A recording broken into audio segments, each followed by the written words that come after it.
Selamat siang di hari ini. Nah, ketemu lagi di channelnya Hendiano Rahmadi. Jadi hari ini gue mau ngebahas sebuah mobil MPV Suzuki R3 generasi kedua tahun 2020. Nah ini gue sekarang udah di dalam kabinnya. Jadi kita mungkin mulai ngebahas di kabin. Tapi gue sebenarnya nggak mau bilang kalau gue mau mereview ya. Kayaknya tuh kalau review udah expert gitu. Ini gue mau memberikan kesan berkendara aja. Jadi ini gue sekarang lagi ada di sebuah R3, interiornya R3. Menurut gue untuk mobil di bawah 500 juta mungkin nggak nyampe 300 juta, bahkan harganya mungkin sekitar 250 jutaan ya. Lo bisa cek sendiri ke dealernya mereka. Ini mewah bro, mewah asli, karena dengan fitur-fitur yang dia udah punya, keyless. Jadi lo tinggal kantongin kunci, tinggal pencet start stop button sambil nginjek rem, mobil udah jalan. Mobil juga lo udah dilengkapin sama smart entry ya kalau kayak gitu ya. Jadi lo tinggal deketin, lo pencet ada tombol di handle pintu luar, udah pintu kebuka semua. Terus cluster speedometernya nih juga menurut gue sportinya dapet, tapi tetap ada mewahnya karena semuanya di sini analog tapi perpaduannya ada digitalnya juga. Masalah bensin gitu-gitunya dia digital tuh. Terus komputer onboardnya juga sudah lumayan banyak fiturnya. Lo bisa tahu konsumsi bahan bakar lo berapa, terus sisa bahan bakar lo itu cukup untuk berapa kilo, temperatur luar, jam, komplit lah, udah cukup lah. Tapi yang gue sayangin nggak ada temperatur. Temperatur cuman ada lampu, kalau masih dingin dia nyalanya biru, dan kalau udah panas mungkin nyala merah ya. Itu menurut gue agak deg-degan ya kalau nggak ada jarum temperatur tuh, kayaknya takutnya tahu-tahu udah overheat gitu, lo nggak bisa kontrol. Tapi so far oke lah. Setirnya asik karena udah kulit. Terus di bawahnya ini, setengah ke bawah itu dia kasih aksen panel kayu, jadi memberikan kesan mewah. Tapi di bawahnya flat bottom, jadi ada sportinya juga gitu loh. Flat bottom ini kayaknya identik sama mobil-mobil sport gitu kan. Terus ada tombol-tombol di sini untuk lo mengendalikan tip lah, bisa volume naik turunin, atau lo mau ganti frekuensi radio. Terus ada tombol mute juga, ada Bluetooth. Jadi head unitnya sini sudah cukup canggih lah, tapi kayaknya sih belum Android, tapi udah touchscreen. Lo bisa telepon langsung ke situ, mikrofon juga ada di sini. Kalau lo connect Bluetooth, speaker langsung ke ke kabin lo. Wah, itu sangat amat membantu ya buat safety lo di jalan. Jadi lo tetap bisa menerima telepon tanpa harus gini tangan lo. Keren lah. Terus dashboard semua door trim nggak ada soft touch sih, tapi ya oke lah. Door trimnya ada kayunya, dashboardnya juga ada kayunya. AC digital, gila, full digital. Semua sudah pencetan aja. Nggak full digital sih, ada yang puter-puteran untuk fan-nya, tetap masih puter-puter konvensional, tapi tetap kece.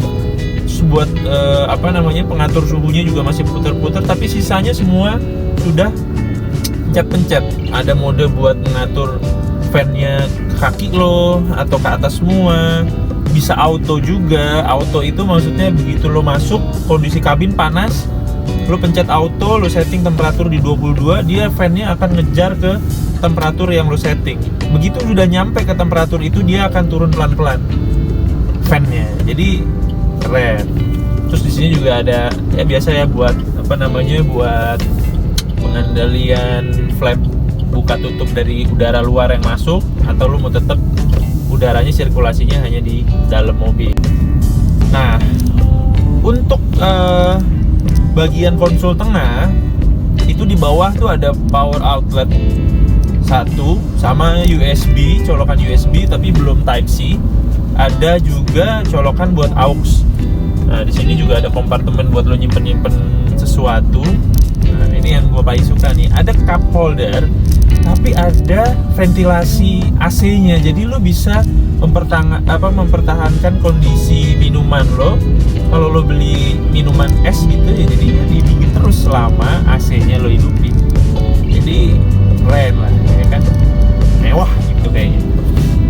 Terus di sini standar rem tangan belum menggunakan rem tangan elektrik seperti mobil-mobil mahal lainnya, masih menggunakan rem tangan dengan otot, tapi oke lah, nggak banyak riskan kerusakan. Kalau di kabin bagian tengah itu dengan tinggi gua nyetir gini 183 cm itu lumayan lah legroom.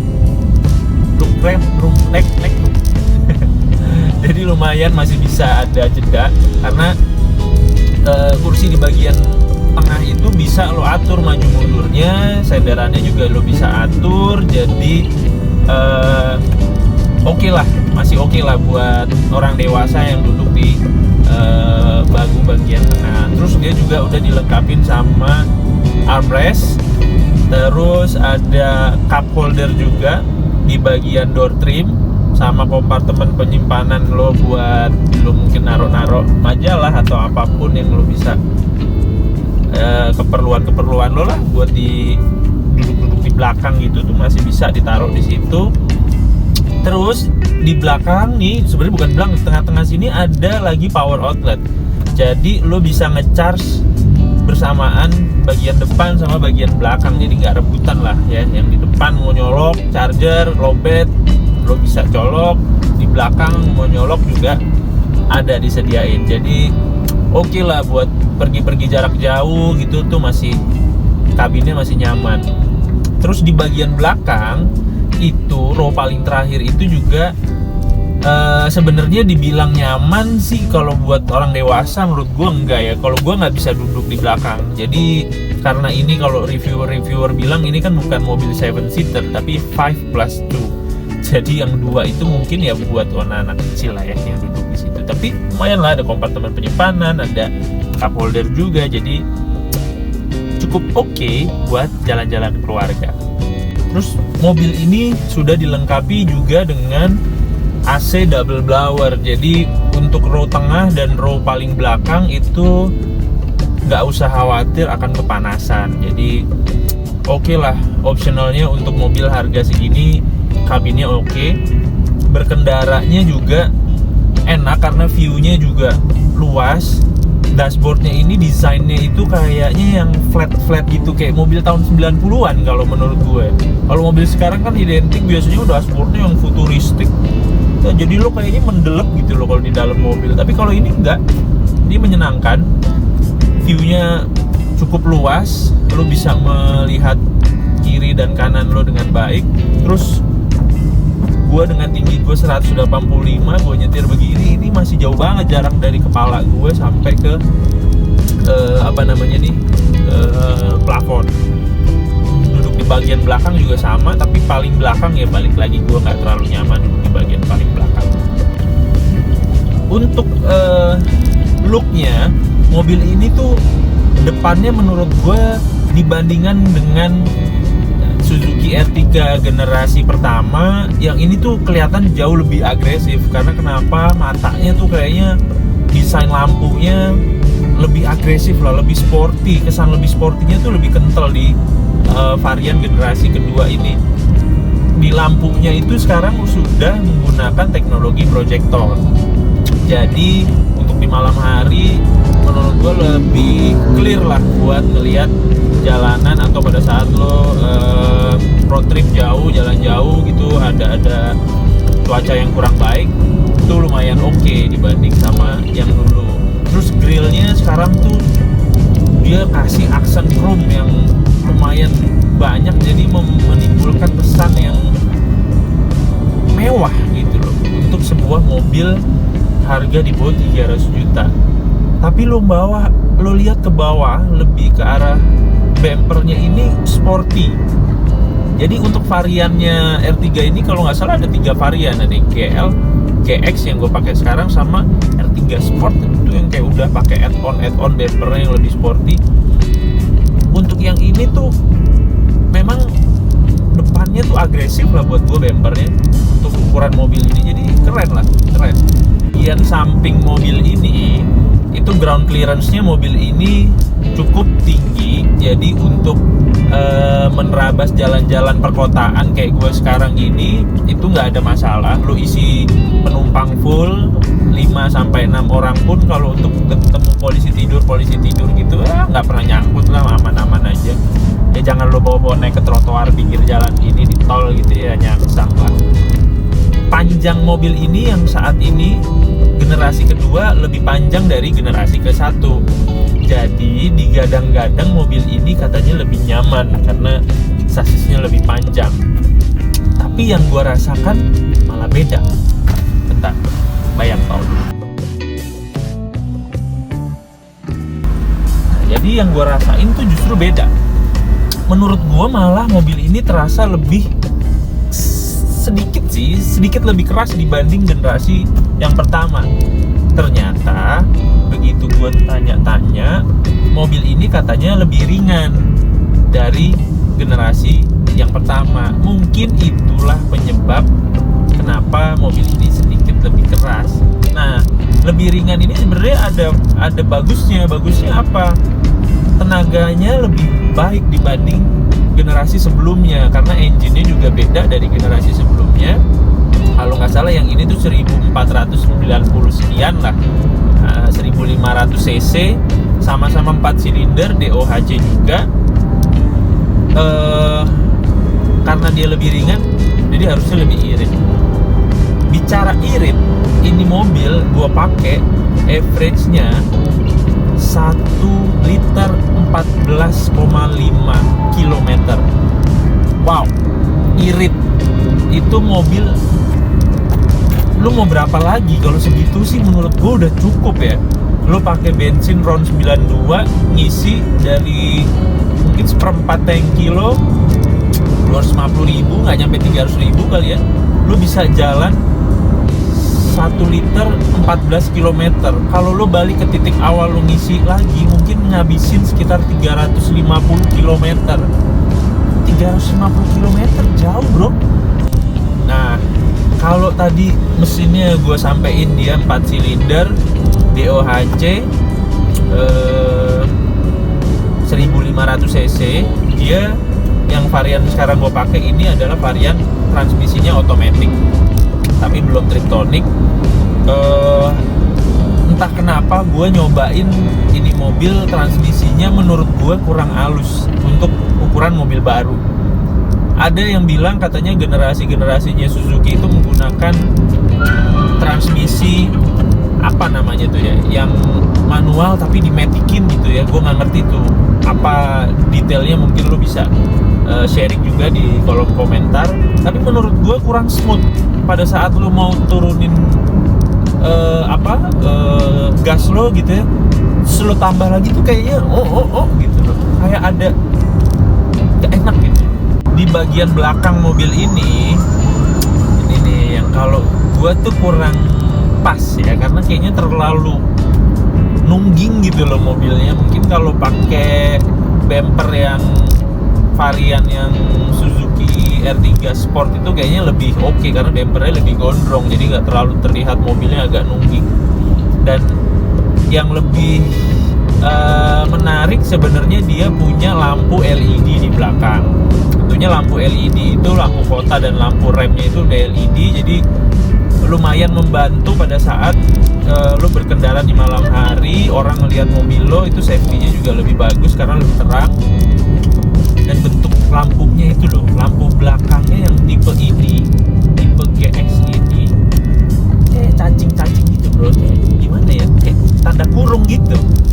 Kalau gue sih belum terbiasa melihat model lampu-lampu mobil-mobil zaman sekarang kayak Mitsubishi Pajero Sport. Itu mobilnya apa, lampunya yang model turun ke bawah gitu, terus kayak expander, kalau nggak salah expander ada kayak gitu juga tuh, modelnya garis-garis tapi bentuknya agak bukan jelek tapi belum biasa aja ngelihat gitu.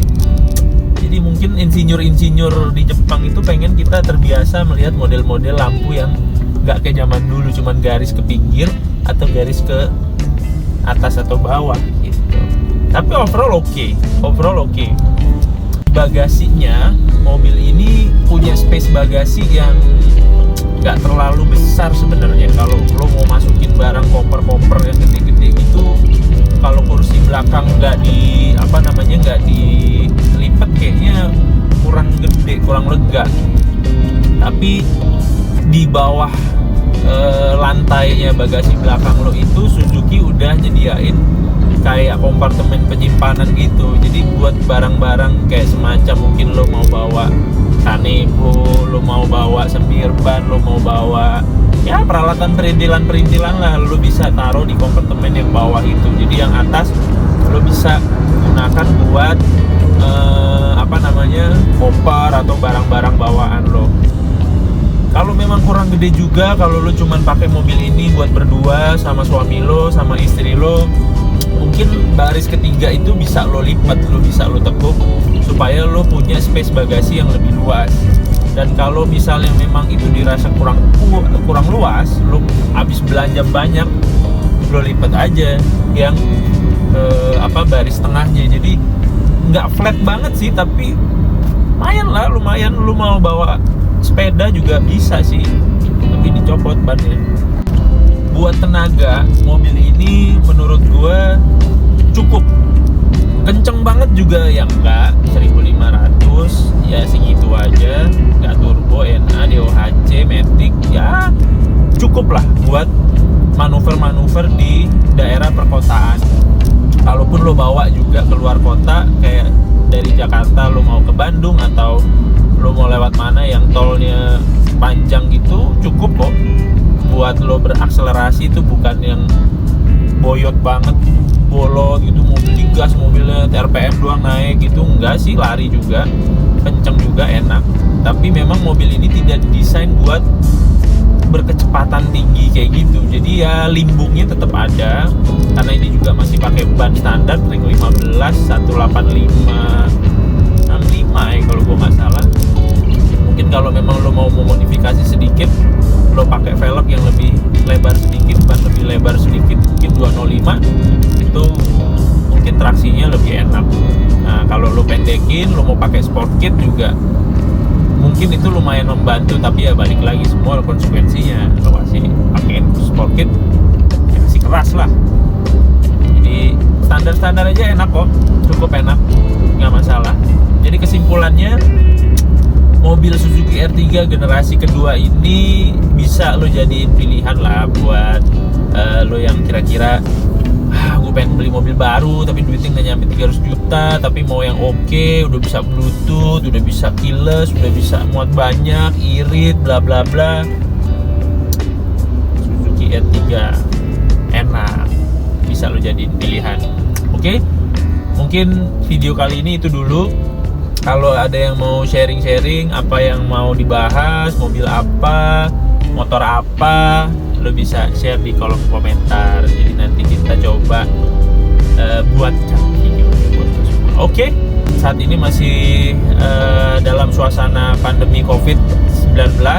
Tetap jaga jarak, tetap patuhi protokol kesehatan yang udah ditetapkan pemerintah.